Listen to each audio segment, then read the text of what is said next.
আসমান এত বড়, আসমানের থেকে বড় কিছু নাই। এই কথাটা শোনার সাথে সাথেই সন্তানের শরীরটা জড়ায় ধইরা বাবায় হাউ মাউ করিয়া কান্নার আওয়াজ দিয়া বলে, রে আব্বু,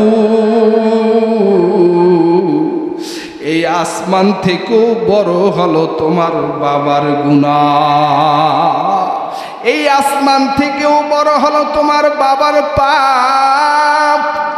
পাপ এত বেশি পরিমাণে আমি করেছি, আমার পাপ রাশি এই আসমান থেকেও অনেক বড়, এই জঙ্গল থেকেও বড়, পাহাড় থেকেও বড়, এমনকি মরুধুর মরুভূমির সেই বালু কণার থেকেও আমি বাবার গুনাহগুলো অনেক অনেক বড়। হাউ মাউ করে যখন বাবাই কান্না করে দিয়েছেন, আল্লাহ তাআলার কাছে এই আজিজি, এই গুনাহের জন্য যে তিনি বড় গুনাহ করে ফেলেছে, এই কারণে যে অনুতপ্তটা হয়েছে, চোখের পানি ফেলায়া দিয়েছে, আল্লাহ তাআলার কাছে বড় পছন্দ হয়ে গেছে। আল্লাহ পাক রব্বুল আলামিন সকাল বেলার এই সর্বশ্রেষ্ঠ বড় পাপীকে আল্লাহ পাক রব্বুল আলামিন বিকাল বেলা সবচাইতে বড় নেককার নেক বান্দা হিসাবে ঘোষণা করেছি। ইন্নাল্লাহা ইউহিব্বুত তাওয়াবিন ইউহিব্বুত তাওয়াবিন ওয়া ইউহিব্বুল মুতাতাহহিরিন।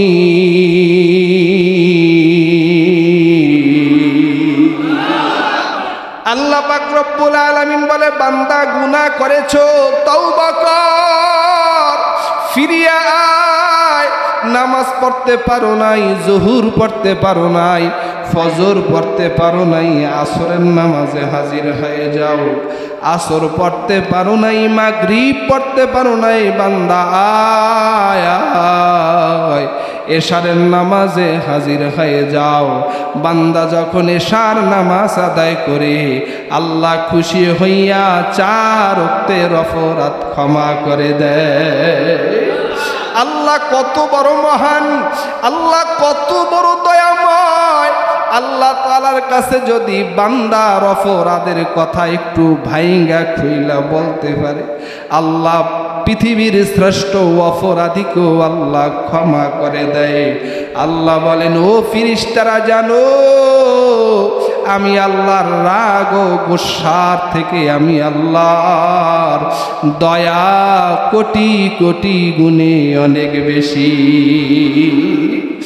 এত বেশি দয়া আল্লাহ করে, অতএব ওই দয়ার আল্লাহকে আজ আমরা কেমনে ভুলে গেলাম?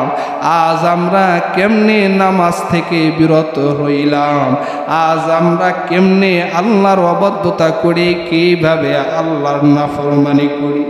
আল্লাহ বলেন, ইয়া আইয়ুহাল ইনসান মা গররাকা বিরাব্বিকাল কারীম। দয়াময় রব থেকে কে তোকে গাফেল করেছে? কে নামাজ থেকে গাফেল করেছে? কে দয়াময় রব থেকে নাফরমানি করাচ্ছে? কে আল্লাহর অবাধ্য বানাইতেছে? কে কবরের কথা তোমাকে ভুলাইয়া দিছে? কে তোমাকে মৃত্যুর কথা ভুলাইয়া দিয়েছে? কে তোমাকে আল্লাহর নাফরমানি করাইতেছে? এরে বান্দা, আমি আল্লাহ বড় দয়াময়, আমি আল্লাহর দুনিয়াতে কেউ নাই, আমি আল্লাহ তোদেরকে বড় মহব্বত করি, মায়া করি। বান্দার এক একটা সেজদা আল্লাহ তাআলার কাছে কত দাম। বলে, উহুদ পাহাড়কে যদি স্বর্ণে পরিণত করিয়া একটা পাল্লায় উঠে দেয়া, এর যেই দাম হবে, মূল্য হবে, এর থেকে কোটি কোটি গুণে বেশি হলো বান্দার একটা সেজদা। অতএব একটা সেজদা দাও। আল্লাহ বলেন, উসজুদ ওয়াকতারিব। আমি আল্লাহর নিকটবর্তী যদি আসতে চাও, বেশি বেশি সেজদা দাও। উসজুদ ওয়াকতারিব। বান্দা আল্লাহর নিকটবর্তী যদি হতে চাও, বেশি বেশি আল্লাহকে সেজদা দাও। ও যুবক, আজ আল্লাহর থেকে অনেক দূরে সরে গেছো। ও ও যুবতী বোন, আল্লাহর থেকে আজ আমরা অনেক দূরে সরে গেছি। ও বৃদ্ধ বাবারা, আজ আমরা আল্লাহর থেকে অনেক দূরে সরে গেছি। ও পর্দার আলের মা বোনেরা, আজ আল্লাহর থেকে আমরা অনেক দূরে সরে গেছি। আমার আল্লাহ ডাকতেছেন, ইয়া আইয়ুহাল ইনসান মা গাররাকা বিরাব্বিকাল কারীম। ও মা, আল্লাহর নিকটবর্তী যদি হইতে চাও বেশি বেশি সিজদা দাও। ও মুসল্লিরা, যদি আল্লাহর নিকটবর্তী হতে চান বেশি বেশি পরিমাণে সিজদা দান, নামাজের পাবন্দী হন। কুলু ওয়াশরাবু ওয়ালা তুসরিফু, কুলু ওয়াশরাবু। আল্লাহ পাক রব্বুল আলামিন বলে, বান্দা আমার দেওয়া রিজিক তুমি আহার করো, আমার দেওয়া পানি তুমি পান করো। সুবহানাল্লাহ। আল্লাহ রব্বুল ইজ্জাতুল জালাল বলেন, কুলু ওয়াশরাবু, তুমি আমার দেওয়া রিজিক খাও আর আমার দেওয়া পানি তুমি পান করো। আল্লাহ এরপরে একটা রেড সিগন্যাল দিয়েছেন, বিপদ সংকেত দিয়েছেন, ওয়ালা তুসরিফু, খবরদার খবরদার তোমরা অপচয় করবে না, অপব্যয় করবে না, অপচয় করবে না। রেড সিগন্যাল, ওয়ালা তুসরিফু ইন্নাশ শাইতানা লাকুম আদুউম মুবিন।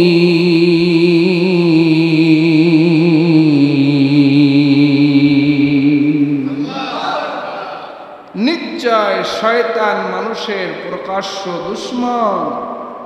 নিশ্চয় অপচয় করা শয়তানের কাজ, নিশ্চয় অপব্যয় করা শয়তানের কাজ। তাহলে তিন জিনিসের হিসাব আল্লাহ নিবে না। থাকার জন্য বাসস্থানের হিসাব আল্লাহ নিবেন না। 2 নম্বর, বান্দার লজ্জাস্থান ঢাকার কাপড়ের হিসাব আল্লাহ নিবেন না। 3 নম্বর, আল্লাহ পাক রব্বুল আলামিন বান্দার খাবার এবং রিজিক পানির হিসাবও আল্লাহ নিবে না। এ ব্যতীত পৃথিবীতে যা কিছু আছে সব কিছুর হিসাব আল্লাহ তাআলার কাছে বান্দার দিতে হবে। যেই বান্দার কাছে আল্লাহ হিসাব চাইবে, ওই বান্দা কিয়ামতের ময়দানে বড় আটকে যাবে। আর যারা বিনা হিসাবে আল্লাহর জান্নাত পাইবে, তারা সফল কাম হয়ে যাবে। আল্লাহ তাআলার কাছে জান্নাত পাওয়ার জন্য 2টি কাজ করতে হয়। 1 নম্বর কাজ হলো ঈমান আনতে হয়। 2 নম্বরের কাজ হলো আমল করতে হবে। ইন্নাল্লাযীনা আমানু ওয়া আমিলুস সালিহাত। 1 নম্বরে ঈমানদার হতে হবে, 2 নম্বরে আমলদার হতে হবে। আমল শব্দের অর্থ হলো কাজ। কাজ আবার 2 প্রকার। পৃথিবীর সব কাজকে সমষ্টিগতভাবে 2 ভাগে ভাগ করা হয়েছে। এক হলো খারাপ কাজ, আর এক হলো ভালো কাজ। এক হলো ফাহশা, আর এক হলো মুনকার। এক হলো ভালো কাজ, আর এক হলো খারাপ কাজ। ফাহশাও খারাপ কাজ, মুনকারও খারাপ কাজ। আমাল করতে হবে। আমল শব্দের অর্থ হলো কাজ। তবে এই কাজ 2 ধরনের আছে, এক হলো ভালো কাজ, আর এক হলো খারাপ কাজ। ভালো কাজ যারা করবে তাদেরকে আল্লাহ পাক রব্বুল আলামিন জান্নাতের গেট দিয়ে ডাকতে থাকবেন ফেরেশতাদের মাধ্যমে। আর যারা খারাপ কাজ করবে তাদেরকে জাহান্নামে যেতে হবে। পৃথিবীর সবচাইতে ভালো মানুষ, পৃথিবীর সবচাইতে ভালো মানুষ, উম্মতি মুহাম্মাদের শ্রেষ্ঠ মানুষ হলো সিদ্দিকে আকবর আবু বকর রাদিয়াল্লাহু তাআলা আনহু। আবু বকর রাদিয়াল্লাহু তাআলা আনহুর মতন শ্রেষ্ঠ মানুষ আর হয় না। উম্মতি মুহাম্মাদের ভিতরে সর্বপ্রথম যিনি জান্নাতে প্রবেশ করবেন, জান্নাত গেট থেকে যাকে আহ্বান করা হবে, শুধু একটা জান্নাত না, আর জান্নাতের দরওয়াজা দিয়া যাকে ডাকতে থাকবেন সে আর কেউ না, সে হলো সিদ্দিক আকবর আবু বকর রাদিয়াল্লাহু তাআলা আনহু। সুবহানাল্লাহ। আবু বকর রাদিয়াল্লাহু তাআলা আনহু কত বড় একজন ফজিলতপূর্ণ নবীজির সাহাবী। আল্লাহর রাসূল সাল্লাল্লাহু আলাইহি ওয়াসাল্লাম বলেন, সিদ্দিক আকবর আবু বকর জান্নাতে যাওয়ার আগ পর্যন্ত আমার কোনো উম্মত জান্নাতে যেতে পারবে না। কত বড় একজন সাহাবী আবু বকর। এই আবু বকর রাদিয়াল্লাহু তাআলা আনহু এত বড় সাহাবী হওয়ার পর, জান্নাতের সুসংবাদ পাওয়ার পর আবু বকর পরকালের চিন্তায় বড় ব্যাকুল হয়ে আছেন, পেরেশান হয়ে আছেন। আবু বকর রাদিয়াল্লাহু তাআলা আনহু যখন খলিফা, তখন তার জন্য ২৫০০ দিরহাম বরাদ্দ করা হয়েছে। কত হাজার? আপনারা ঘুমাইতে আছেন? কত হাজার দিরহাম? ২৫০০ দিরহাম বাইতুল মাল থেকে বরাদ্দ করা হয়েছে। সিদ্দিক আকবর আবু বকর এমন একজন রাষ্ট্রনায়ক, এমন একজন খলিফা, রসুলের হাতে গড়া সাহাবী আবু বকর সিদ্দিক, যে আবু বকর সিদ্দিক রসুল করিম সাল্লাল্লাহু আলাইহি ওয়াসাল্লামের হিজরতের সাথী, গারে সুরের সাথী।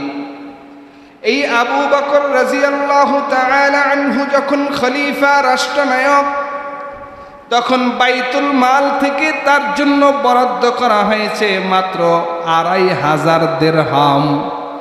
ওই সময়ে ২৫০০ দিরহাম আমাদের দেশের টাকা অনুযায়ী ৬২৫ টাকা। কয় টাকা? ৬২৫ টাকা। এই আবু বকর রাদিয়াল্লাহু তাআলা আনহু তিনি যখন খলিফা, আমাদের বর্তমান সময়ের ৬২৫ টাকা যখন তার মাসিক বেতন, তখন তিনি রাষ্ট্রনায়ক, রাষ্ট্র পরিচালনা করে। তার বিবি একদিন ডেকে বলে, স্বামী আমার, আমাদের বড় মিষ্টি খাইতে মন চায়। কি খাইতে মন চায়? মিষ্টি খেতে মন চায়। সিদ্দিক আকবর আবু বকর রাদিয়াল্লাহু তাআলা আনহুকে বললেন, ও স্বামী আমার, বাইতুল মাল থেকে কিছু অর্থ নিয়ে আমাদের মনের আশাটা পূরণ করেন। মিষ্টি খাইতে মন চায়। বাদশার বিবি, আমগো দেশের একজন সামান্য পাতি নেতা হইলে তার কাছে গাড়ি চইলা যায়, তার কাছে নারী চইলা যায়, নদীর বড় মাছ তার কাছে চইলা যায়, গ্রামের বড় বড় রাতা মোরগগুলো তার বাড়িতে চইলা যায়, চাষের বড় মাছ তার বাড়িতে যায়। কিন্তু সিদ্দিক আকবর আবু বকর তিনি একজন খলিফা, রাষ্ট্রপ্রধান হওয়ার পর তার বিবি মিষ্টি খাইতে চায়। আবু বকর রাদিয়াল্লাহু তাআলা আনহুকে বলে, বাইতুল মাল থেকে কিছু টাকা নিয়ে মিষ্টির ব্যবস্থা করবেন। আবু বকর করেন না। কিছুদিন অতিবাহিত হয়ে যাওয়ার পর একদিন তার বিবি তার সামনে মিষ্টি পাকাইয়া হাজির করেছে। আবু বকর বলে, বিবি, এই মিষ্টি তুমি কেমনে হাজির করলা? আবু বকর সিদ্দিক রাদিয়াল্লাহু তাআলা আনহুর বিবি বলেন, ও স্বামী আমার, আপনার ইনকামের আধা পয়সা করে আমি রাইখা দেই। কত পয়সা? আধা পয়সা করে আমি রেখে দেই। এই আধা পয়সা জমায়া জমায়া জমায়া জমায়া আজকে আপনার সামনে মিষ্টি হাজির করেছি। স্ত্রী খাইতে মন চাইছে, আধা পয়সা জমায়া মিষ্টির ব্যবস্থা করলেন। সিদ্দিক আকবর রাদিয়াল্লাহু তাআলা আনহু আবার পত্র লিখলেন, বাইতুল মালে পত্র জমা দিলেন যে আমার বিবি মাসে আধা পয়সা করে জমায়া আমার জন্য মিষ্টির ব্যবস্থা করেছেন, অতএব এই মিষ্টি না খাইলেও আমার সংসার চলবে। এই আধা পয়সা করে আমাকে দৈনিক আধা পয়সা করে যেই টাকা হয়, এই সম পরিমাণ টাকা বাইতুল মাল থেকে আমাকে কম দেওয়া হোক। সুবহানাল্লাহ কইেন না। দেখছেন নি কত বড় একজন খলিফা, আধা পয়সা করে মাসে যা হয় এইটা এই সম পরিমাণ অর্থটা আমাকে কম দেওয়া হোক। এমনকি সিদ্দিক তিরমিজির হাদিস, সহিহ হাদিস, সিদ্দিক আকবর আবু বকর রাদিয়াল্লাহু তাআলা আনহু তার স্ত্রীর জমানো মিষ্টি বানানোর পরে যেই বাকি টাকাটা থাকে সেইটা তিনি বাইতুল মালে জমা দিয়েছে। এই সিদ্দিক আকবর আবু বকর রাদিয়াল্লাহু তাআলা আনহু তিনি একটা বাগানের ভিতরে ঢুকছেন। বাগানের ভিতরে ঢুকে তাকায় দেখেন কিছু পাখি, কিছু আল্লাহর প্রাণী পশুরা গাছের পাতা খাইতেছে। আবু বকর রাদিয়াল্লাহু তাআলা আনহু চোখের পানি ফালায়া কান্না করে বলে, হায় হায়, আমি আবু বকর যদি মানুষ না হইয়া পাতা হইতাম তাহলে আমাকে এই প্রাণীরা খেয়ে ফেলতো। কিয়ামতের ময়দানে আমি আবু বকর কিয়ামতের ময়দানে হাসরের মাঠে দাঁড়ান লাগতো না। আবু বকর রাদিয়াল্লাহু তাআলা আনহু তাকে দেখেন ওই বাগানের ঘাসগুলো, বকরি, ছাগলে, ভেড়ার পাল, এগুলো বক্ষণ করতেছেন, ঘাস খাইতেছেন। সিদ্দিক আকবর কান্না করে আর বলে, হায় হায়, আমি আবু বকর সিদ্দিক যদি মানুষ না হইয়া ঘাস হইতাম আমাকে এই প্রাণীরা খেয়ে ফেলতো। কিয়ামতের ময়দানে আমি আবু বকরকে হাসরের ময়দানে আল্লাহর আদালতে দাঁড়ান লাগতো না। কত বড় একজন খলিফা, কত বড় একজন মহান মানুষ। যেই সিদ্দিক আকবর আবু বকর জান্নাতে যাওয়ার আগ পর্যন্ত উম্মতি মুহাম্মাদের কোনো ব্যক্তি জান্নাতে ঢুকতে পারবে না। জোরে কোন সুবহানাল্লাহ। এই আবু বকর রাদিয়াল্লাহু তাআলা আনহু তিনি তার পরিবারকে কেমনে চালাইছেন, অল্প তুষ্টি হয়েছেন, রিজিকের স্বল্পতায় তিনি আলহামদুলিল্লাহ যা কিছু আছে। রাসূল করিম সাল্লাল্লাহু আলাইহি ওয়াসাল্লাম বলেন, যারা অল্প তুষ্ট থাকবেন আল্লাহ তাদেরকে অল্পতেই, অল্প আমলেই তাদেরকে জান্নাত দিয়া দিবে। যাদের দুনিয়ার চাহিদা বেশি হবে তাদের আমলও বেশি করতে হবে। দুনিয়াতে চাহিদা যত কম হবে আল্লাহর আদালতে আমল কম হলে অল্প আমলেই জান্নাত দিয়া দিবেন কে? এই সিদ্দিক আকবর আবু বকর রাদিয়াল্লাহু তাআলা আনহু খলিফা হওয়ার পরও এইভাবেই জিন্দেগি যাপন করেছেন। একটু তাকায় দেখেন সেই সোনালী যুগের মানুষ সিদ্দিক আকবর রাদিয়াল্লাহু তাআলা আনহু তার খেলাফতের জীবন আর বর্তমান বিশ্বের শাসনকর্তাদের জীবন ব্যবস্থা কোনোদিন এক হতে পারে না। এ কারণেই ভারতের ইন্দিরা গান্ধী বলেছিলেন এই পৃথিবীর মানুষ যদি শান্তি পেতে চায় তাহলে ওমরের মতন একজন শাসনকর্তার প্রয়োজন হয়। ওমরের শাসন যখন জমিনে কায়েম হয়ে যাবে বর্তমান পৃথিবীর মানুষ শান্তি পাবে। বাঘ আর ছাগল একই ঘাটে পানি পান করবে, বাঘ ছাগলের উপরে আক্রমণ করবে না। সুবহানাল্লাহ। মুহতারাম হাজিরিন, এই সিদ্দিকে আকবর আবু বকর রাদিয়াল্লাহু তাআলা আনহুর শ্বশুরের নাম হলো সম্ভবত সাইব ইবনে মুসাইয়িব। তার জীবনীতে আছে সিদ্দিকে আকবর আবু বকরের শ্বশুর আব্বা যিনি, তিনি কখনো আজানের পরে মসজিদে আসেন নাই। আমরা তো আজান হলে মসজিদের ভিতরে আসি, কিন্তু সিদ্দিকে আকবর আবু বকরের শ্বশুর কখনো আজান শুইনা মসজিদে আসেন নাই। সব সময় আজানের আগে আগেই মসজিদে উপস্থিত হয়েছেন। তার জীবদ্দশায় আজানের পরে মসজিদে তিনি ঢুকেন নাই, আজানের আগেই মসজিদে প্রবেশ করেছেন। মানুষ প্রশ্ন করেছে, সাইব ইবনে মুসাইয়িব, আপনি কেন আজানের আগে আগে মসজিদে প্রবেশ করেন? তিনি বলেন, কিয়ামতের ময়দানে আল্লাহ পাক যদি বলে তুমি আজান শোনার পরে মসজিদে গিয়েছো, তোমাকে আহ্বান করা হয়েছে, ডাকা হয়েছে, আমার পক্ষ থেকে ডাক শুইনা তুমি মসজিদে গেছো, আসলে এইটা আমি আল্লাহর সামনে কি জবাব দিব? এই কারণে আমি আল্লাহকে বলবো, আল্লাহ আপনার ডাক দেওয়ার আগেই আমি আপনার ঘরে হাজির হয়ে গেছি। আল্লাহু আকবার।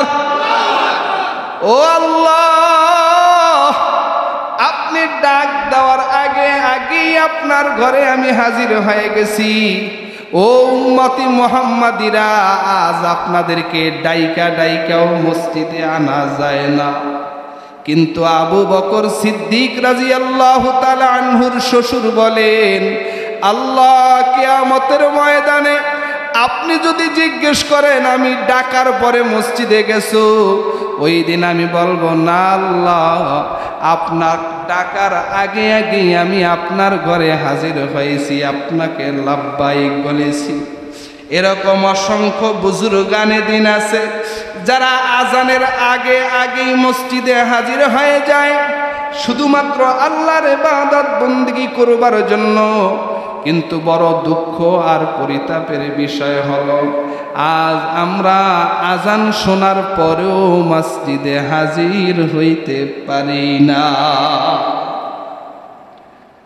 সিদ্দিক আকবর আবু বকরের শ্বশুর, তিনি এমন একজন মহান ব্যক্তি যার জীবনে মসজিদে নববীতে যখন সব কিছু বন্ধ হয়ে গেছে, আজান দিতে পারবে না, এমনকি মসজিদে নববীতে জামাত আদায় করতে পারবে না ঘোষণা হয়ে গেছে, বেঈমানেরা সিদ্ধান্ত নিয়েছে না, এই মসজিদে নববীতে এখন আর আজান চলবে না, এখন আর জামাত করার কোনো সুযোগ হবে না। জালিমের জুলুম যখন শুরু হয়ে গেছে, তখনও এই মসজিদে নববীতে তিনি এমন অবস্থায় ছিলেন, মনে হয় যেন একটা মজনুন পাগলের বেশে তিনি মসজিদে নববীতে রওজার কিনারায় গড়াগড়ি করে। জালেমরা এসে তাকে জুতা দিয়া পিটা দেয়। আরব দেশের ভিতরে একটা প্রচলন ছিল, মানুষের যখন মির্কি বাই হয় জুতা দিয়া পিটাইলে মির্কি বাই দূর হয়ে যায়। মজনুন হয় মদিনার রওজার কিনারায় এভাবে গড়াগড়ি খায়। মানুষ মনে করেছে সাইদ ইবনে মুসাইয়িব মনে হয় একটা পাগল মানুষ, মির্কি বাই মানুষ, তাকে এইভাবে জুতা দ্বারা পিটা দিতে আছেন, কিন্তু জুতার পিটা খাইয়াও যায় না, ভালো হয় না, দাঁড়ায় না। তিনি সেই মসজিদের নববীতে ঘোরাঘুরি করে, আর আজানের যখন সময় হয়, রওজায়ে আথার থেকে আজানের আওয়াজ যখন শুনতে পায়, আর এমনি সাইদ ইবনে মুসাইয়িব সেই মদিনার মসজিদে নববীতে নামাজ তিনি জারি রেখেছে। তিনি এত নামাজ পড়েন, রাহমাতুল লিল আলামিন মদিনাওয়ালা নবী আমার দুনিয়ার থেকে বিদায় নেওয়ার শেষ সময়ও তিনি বলেছেন উম্মতেরা নামাজ, কিন্তু আজ উম্মতেরা নামাজ পড়ে না। ইমামে আজম আবু হানিফা রহমাতুল্লাহ আলাইহি এক ওয়াক্ত আর দুই ওয়াক্ত না, লাগাতার 40 বছর পর্যন্ত এশারের অজু দ্বারা ফজরের নামাজ আদায় করেছেন। এত নামাজের গুরুত্ব তাদের ছিল। আজানের সময় মসজিদে প্রবেশ করতেন, কিন্তু আমাদের কি হয়ে গেল, আজান হওয়ার পরেও আমরা মসজিদে আসি না, নামাজ পড়ি না। ও বাড়িটা এলাকার মুসলমান, ও পর্দার আড়ালের মা বোনেরা, কিয়ামতের ময়দানে যদি আবু বকর সিদ্দিক রাদিয়াল্লাহু তাআলা আনহুর শ্বশুরকে যদি এক জায়গায় দাঁড়া করায় আর আমাদেরকেও দাঁড়া করায়, আর যদি বলে তিনি মসজিদে আজানের আগে আগেই নামাজের জন্য ঢুকছেন, তোমাদেরকে আজানের পরও কেন তোমরা নামাজে আসতে পারো নাই, বলেন ওই দিন আমাদের আর কোনো জবাব আসেনি। মকন চসতি নামাজে পাঞ্জে গানা ফাওয়াইলুল লিল মুসাল্লিন আল্লাযীনা মুমিনারা ইনামাজে ইমদাদে দা ইস্তাঈনু আয়াতে কুরআ বাখা আয়াতে কদ আফলাহা রায়াদে কুন গৌরে কুন্দর মানিয়াজ দিল সাদিকুন। জোরে বলেন আল্লাহু আকবার।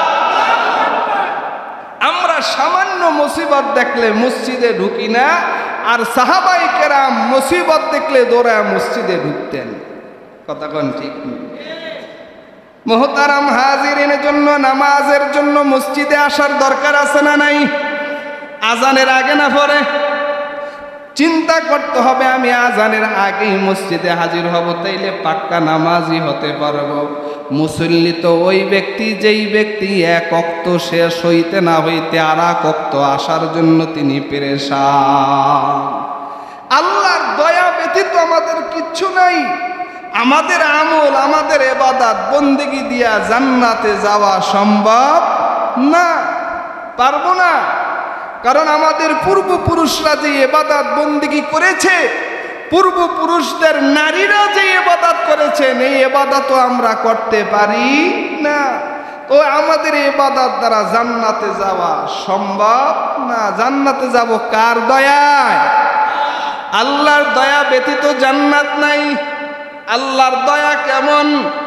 জামানার পয়গম্বর মুসা আলাইহিস সালাম তিনি যেই রাস্তা দিয়ে চলতেছেন, ওই রাস্তার কিনারায় নবী মুসাকে বলা হয় কালিমুল্লাহ। আল্লাহ তাআলার সাথে কথোপকথনকারী একজন পয়গম্বরের নাম হলো পয়গম্বর মুসা। এই মুসা আলাইহিস সালাম আল্লাহকে বলেন, আল্লাহ আল্লাহ আমার উম্মতের ভিতরে সবচাইতে পাপী কোন ব্যক্তিটা, আমাকে একটু পরিচয় দেবেন। আল্লাহ পাক রব্বুল আলামিন বলে, মুসা তোমার এই রাস্তা দিয়া যেই ব্যক্তিটা সকালবেলা সূর্য উদয়ের পরে যে সর্বপ্রথম যাবে, ওই ব্যক্তি হলো তোমার উম্মতের ভিতরে সবচাইতে বড় পাপী। নবী মুসা আলাইহিস সালাম, আমি এই হাদিসটা পড়ার পরে আমার মন এত কান্না এসে গেছে আর চোখে পানি চলে আসছে যে আল্লাহ কত বড় একজন মহান। নবী মুসা আলাইহিস সালাম তাকায় দেখেন একটা বাচ্চা নিয়ে তার একজন উম্মত হাঁটতেছে, হেঁটে হেঁটে চলছে।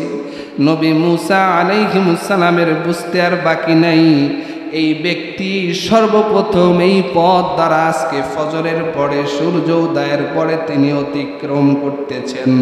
অতএব আমার উম্মতের ভিতরে এই ব্যক্তিরাই সবচাইতে বড় পাপী। কিন্তু যখন কিছু সময় অতিবাহিত হয়ে গেল, আবার আল্লাহ তাআলার কাছে বলেন, আল্লাহ আমার মনের ভিতরে বড় জানতে মনে চায়, আমার বড় ইচ্ছা হয় আমি একটু জানবো আমার উম্মতের ভিতরে সবচাইতে ভালো মানুষ, নেক মানুষটাকে, তার পরিচয়টা জানতে চাই। নবী মুসা আলাইহিস সালামকে আল্লাহ পাক বলেন, মুসা যেই ব্যক্তিটা সূর্য অস্তমিত হওয়ার সময় বিকালবেলা তোমার এই রাস্তা দিয়ে যাবে, সেই ব্যক্তিই হলো তোমার উম্মতের ভিতরে সবচাইতে নেককার মানুষ। নবী মুসা আলাইহিস সালাম ওই পথেই বসে রইছেন, দেখার তো মনে ইচ্ছা, জমিনের সবচাইতে আমার উম্মতের ভিতরে পাপী মানুষটাকে দেখব, জমিনের সবচাইতে আমার উম্মতের নেক মানুষকে দেখব। সকালবেলা পাপী মানুষটাকে দেখলাম, এখন বিকালবেলা আমি সেই নেক মানুষটাকে একটু দেখতে চাই। নবী মুসা আলাইহিস সালাম পথের কিনারায় দাঁড়িয়ে আছে, তিনি তাকায় দেখতেছেন যে সকালবেলা যেই উম্মত, যেই বান্দাটা বাচ্চার হাত ধরিয়া এই রাস্তা দিয়ে অতিক্রম করেছে, বিকালবেলায় একই ব্যক্তি বাচ্চা নিয়ে এই রাস্তা দিয়ে অতিক্রম করতেছে। আল্লাহু আকবার!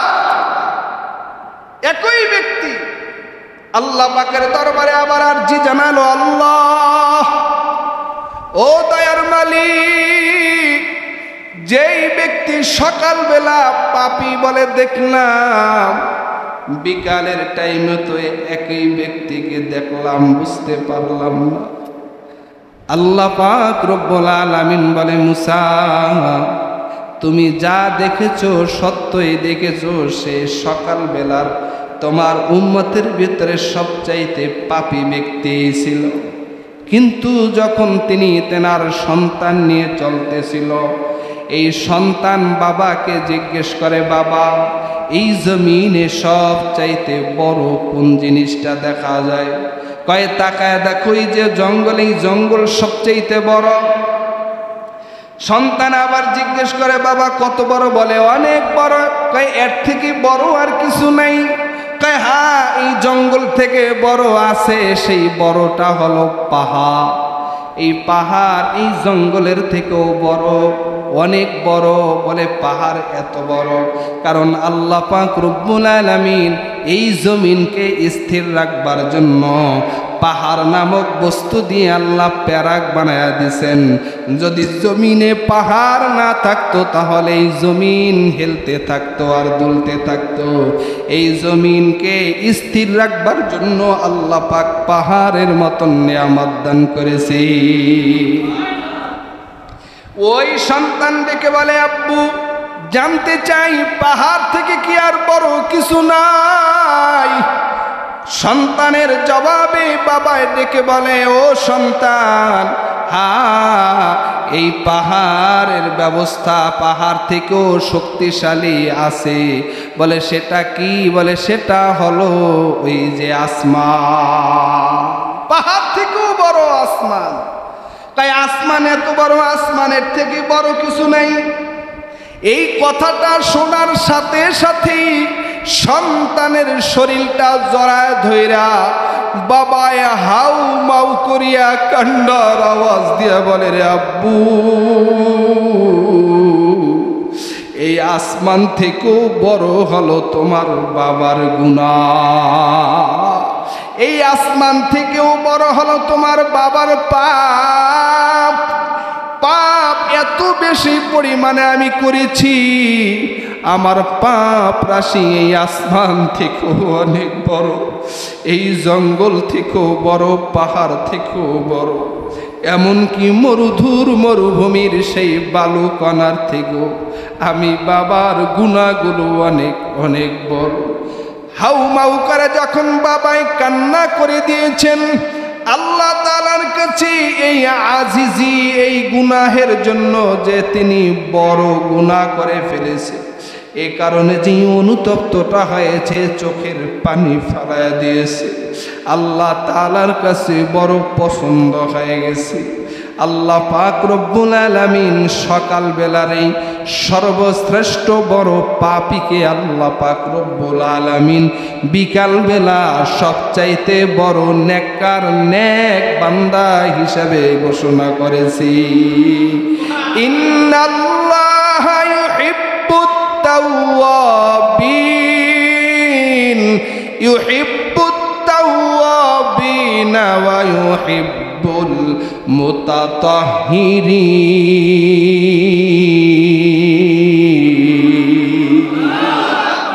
আল্লাহ পাক রব্বুল আলামিন বলে বান্দা গুনাহ করেছো তওবা কর, ফিরিয়ে আয়। নামাজ পড়তে পারো নাই, জোহর পড়তে পারো নাই, ফজর পড়তে পারো নাই, আসরের নামাজে হাজির হয়ে যাও।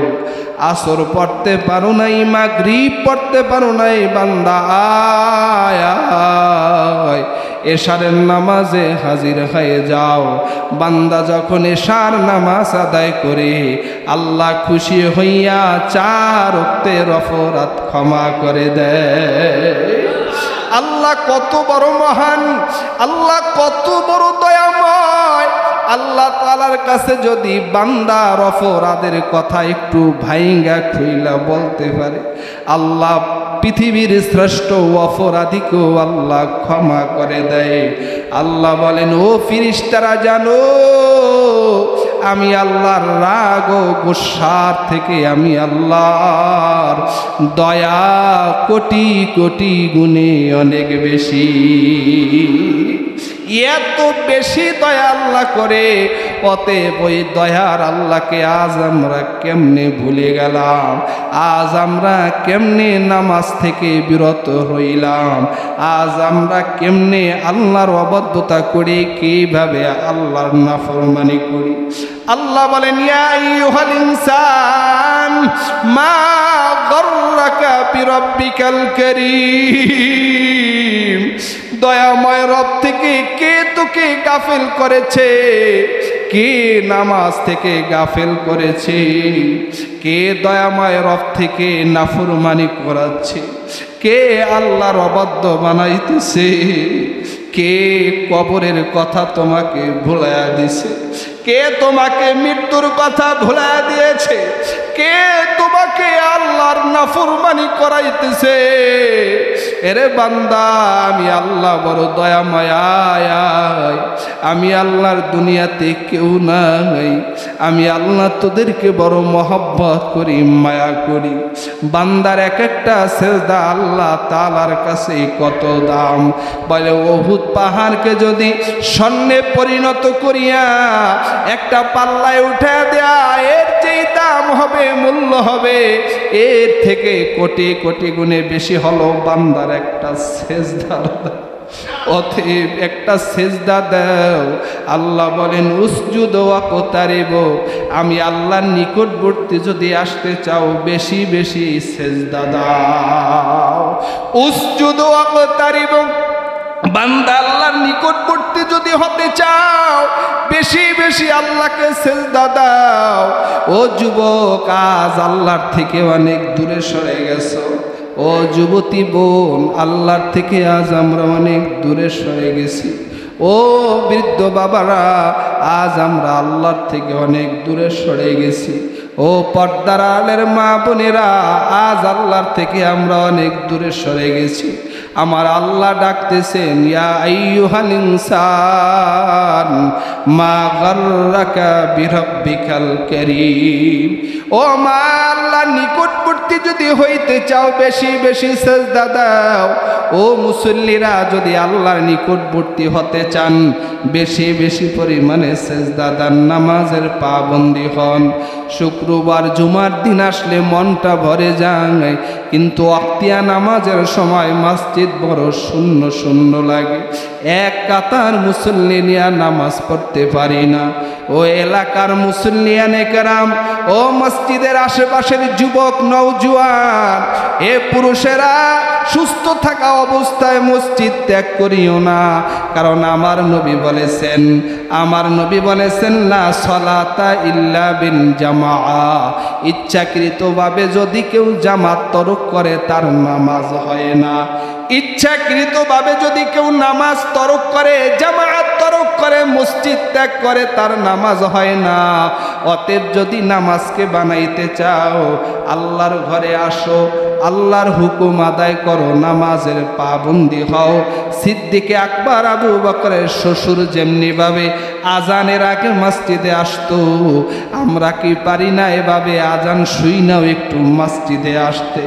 মসজিদ থেকে মুয়াজ্জিন ডাকে, হাইয়া আলাস সালাহ, আসো কল্যাণের দিকে আসো, হাইয়া আলাল ফালাহ, আসো, কল্যাণের দিকে আসো। পৃথিবীর শ্রেষ্ঠ কল্যাণের ডাক এই মসজিদ থেকেই হয়। পৃথিবীর শ্রেষ্ঠ কল্যাণের ডাক মুয়াজ্জিন সাহেব আজানের মাধ্যমে দিয়া থাকেন। এই কল্যাণের আহ্বান শোনার পরও আমরা যারা মসজিদে আসতে পারি না, হ্যাঁ, এই জমিনে এমন কিছু মানুষ আছে যারা নামাজের জন্য ঝড় বৃষ্টিতে বন্ধ হয় না, মসজিদে আসার জন্য যারা পাগল পারা হয়ে যায়। এ যুবকেরা, ও বৃদ্ধরা, ও নবীর উম্মতেরা, ওই মসজিদের নামাজে আসার জন্য একটু পাগল পারা হয়ে যাও, কারণ মসজিদ থেকে কল্যাণের আওয়াজ দেওয়া হয়। পৃথিবীর শ্রেষ্ঠ কল্যাণ আল্লাহর ঘরের ভিতরে আল্লাহ রেখেছেন। এই ঘরে এসে যদি তুমি নামাজ আদায় করো, নামাজ তোমার সমস্ত কাজের সমাধান করে দিতে পারে। পারে কি পারে না? নামাজ তোমার সমস্ত কাজের সমাধান করে দিবে। অতএব আসুন আল্লাহ পাক রব্বুল আলামিনের সামনে ঈমান আর আমল নিয়ে হাজির হই। আল্লাহ বলেন, যারা ঈমান আর আমল নিয়ে আমার দরবারে আসবে, আমি আল্লাহ তাদের জন্য রেখেছি কানাত লাহুম জান্নাতুল ফিরদাউসি নুজুলা।